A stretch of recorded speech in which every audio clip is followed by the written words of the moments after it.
A year and a half ago when I met you, you were covered in Nazi swastika tattoos, and now you're being welcomed by Martin Luther King's family here in Atlanta. To be here today, I'm more excited for Michael in the sense that it's full circle, because he went from hate to being able to accept people for who they are.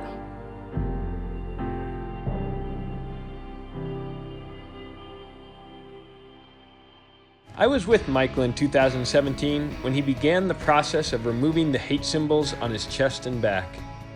It's painful to get it off. Yes, but it's going to be worth it. Michael was a member of a neo-Nazi group and served time in prison where he had swastikas tattooed across his body. How long have you had that on your chest? Over 20 years. His probation officer, Tiffany Whittier, helped him see past his hate. You feel like she became much more than a probation officer. I would look at her as family. I haven't seen him in over a year. He doesn't know that I'm here. We're gonna surprise him. Say hello. She gave me the strength and the courage to do what I'm doing. Oh, wow. I can't even see it, Michael. You're touching before and after now. Did you ever think they'd come off and that you'd be a part of that? No, not in a million years. I would have ever guessed that Michael changed his life for the better. A year and a half later, Michael's transformation continues. This on my stomach and my chest used to have a big swastika on it and stuff. Now you guys can see it's a big wolf covering that up. On my back of my neck, I had white pride. I decided to put a tree of life for a new life. After Michael and Tiffany's story went viral on Facebook with over 55 million views, Martin Luther King's daughter, Dr. Bernice King, invited them to Atlanta to speak on MLK Day. Many of you guys have heard the story of our next two guests, how the compassion of a probation officer won over the friendship of a neo-Nazi, causing him to denounce his hatred and choose love. Please welcome to the stage. Dr. King, what is it like sitting next to a guy who used to be a neo-Nazi with swastika tattoos all over his body? Why are you sitting next to him now? Well, you know, I grew up in a family where were taught about unconditional love and forgiveness.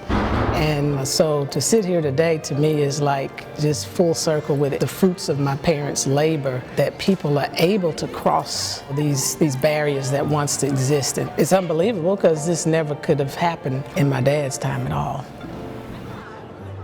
If you would have asked me a year and a half ago, or 4 years ago, 5 years ago, would I have been standing outside? I was on the other side. I was in tears when I was out there. Because I don't know why I was like that. I judged for a couple people's actions.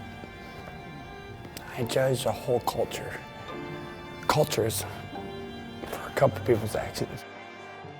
Somewhere in my mid-20s, I started developing this hate for white people and had a strong hate, especially for white males. And I had to work through that emotion. I was on a television show with James Robeson, who happens to be an evangelical minister, and I was talking about the loss of my father and how it affected me. And in the middle of the show, he just said, "Can I give you a hug?" Now, in myself, I was like, but my mother taught me better. So I obviously said, of course. And when he hugged me, it was one of the most genuine hugs I had ever received. That in and of itself started something internally in me.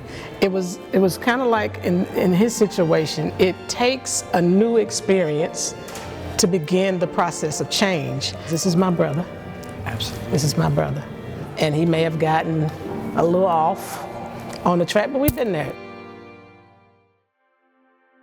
This is the original church where Martin Luther King Jr. would preach. I'm still getting educated every day. This is the King Center. I can't believe it. Words can't explain. How you feel? It makes me feel alive. It makes me feel really good about everything we're doing. Yeah. The dream lives and the legacy continues. I know my grandmother, she was there that day in Washington when he spoke there.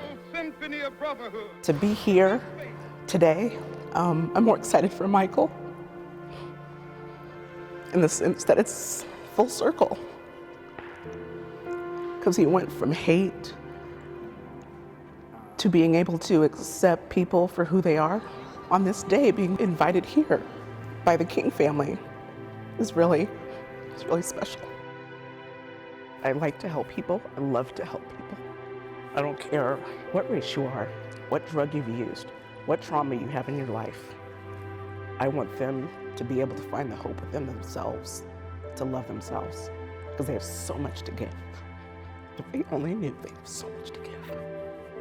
They're not a number, they're people.